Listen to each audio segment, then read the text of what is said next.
ঠিক কি না বলো দি? আমার কাছেও এটা তো সুন্দর এটাতেই লাগছে। সুন্দর লাগছে আমার কাছে। রেড ছাড়াই সুন্দর লাগছে। রেড ছাড়াও সুন্দর লাগছে, আবার সাদা ছাড়াও সুন্দর লাগছে।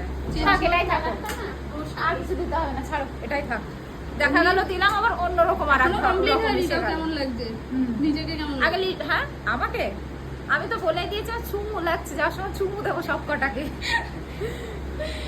এবার হাসতে পারলে হয়, দেখা গেলো এত ভালো লাগছে যে আমি নিজে হাসতেই ভুলে গেলাম, সবাই আমাকে দেখেই হাসছে। দাও এবার বাদ বাকি যা বর এসে করেছে। বউকে চিনতে পারবে আমি না। বলেছি তো ফার্স্টে, আমার বর এসে আমাকে চিনতে পারবে না, বলবো আমার বউ না, এটা অন্য কাউকে বসিয়ে দিয়েছে এখানে, নির্ঘাত মেয়ে পাল্টে দিয়েছে।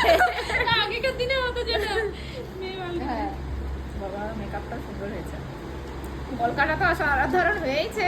বাদ বাকি এখন অর্নামেন্টস পরিনি, আরো কিছুটা বাকি আছে, কিন্তু তবু এইভাবেই যেন সুন্দর লাগছে। সুন্দর লাগছে, অনেক সুন্দর লাগছে, আমার পছন্দ হয়েছে। এবার হয় না, নিজে স্যাটিসফ্যাকশন না আসলে তোমার যতই লোকের দিক না কেন, আমি না এটা জানতাম, মানে Life বলো না, satisfaction। তুমি বলো না, মানে আমি আগে বলে নি, আমি জানতাম যে আমি মনে মনে খুঁতখুত করি, খুব খুঁতখুতানি স্বভাব আমার, কিন্তু আমি কোথাও একটা মনে মনে ভেবেছি, আমি জানি আমার সাজটা এমনই হয়ে যাবে যে দিদিরাও ভাবতে পারবে না যে এর মুখের সাজ এরকম ভাবে ফুটে গেল কি করে।